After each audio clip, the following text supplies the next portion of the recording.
Welcome to my channel. Hi everyone. Tracy Haokip cái tool light ta hen bộ si cái vài mama sinh in cái là chỉ dòng chỉ độ thấy lâu in là hết tiền cái im nguyên băng cùng le cái tàu in băng le cái chỉ le le hết tiền nên họ cầm băng in hết chỉ cần đâm lại dengan hay pipi cầm balding ham tiang ile balding treatment home treatment kan balding hin chị Nenghoilhing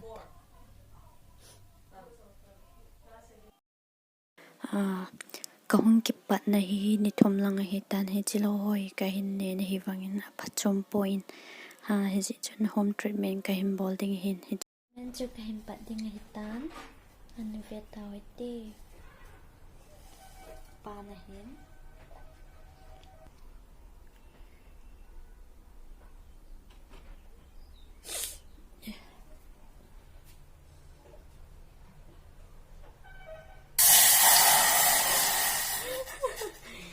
đi căng lắm đi trận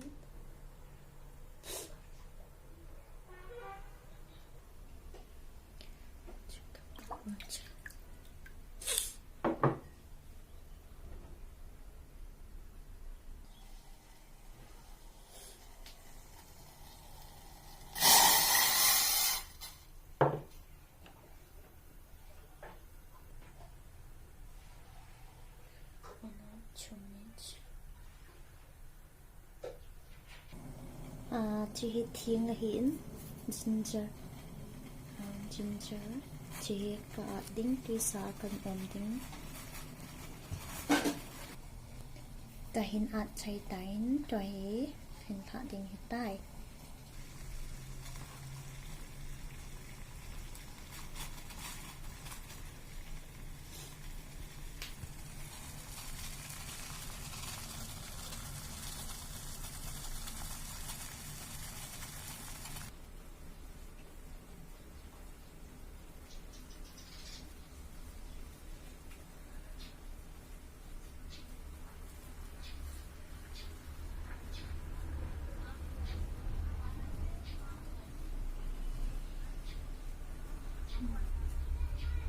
chỉ có tên anh nói ra chỉ cần bộ mình là hén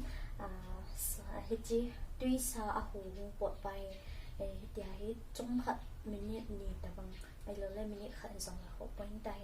กว่าอาบายเลยhù bayแต่หดหลุดนะhết đấy bộ là hết bộ xí bao chú thằng các hạt em thủ mìnhน่าดูเห็น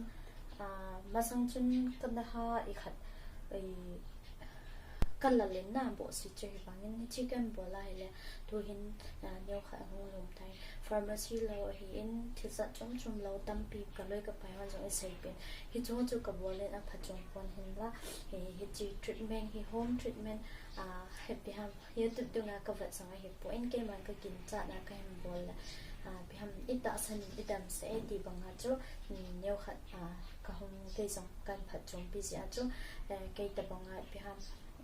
สมเล็บพายเราห้อยกับโจโจเราส่งเล่แต่บางทิ้งไอ้หัวกำมาส่งออกมาเห็นหน้าจีทิ้งที่แต่บางบุษีไว้หันส่งเห็นบางวันลังที่ที่ YouTube channel ให้ invite ไปวันลังคุยแต่บางดัมปีให้เราเล่พัดชมปีเราว่า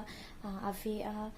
กัทิลบัวให้ไอพัดซาปีเดปีเล่ลงสิตไลค์ subscribe comment ในบอปีดีวินกับหงตาไว้แค่กิบไป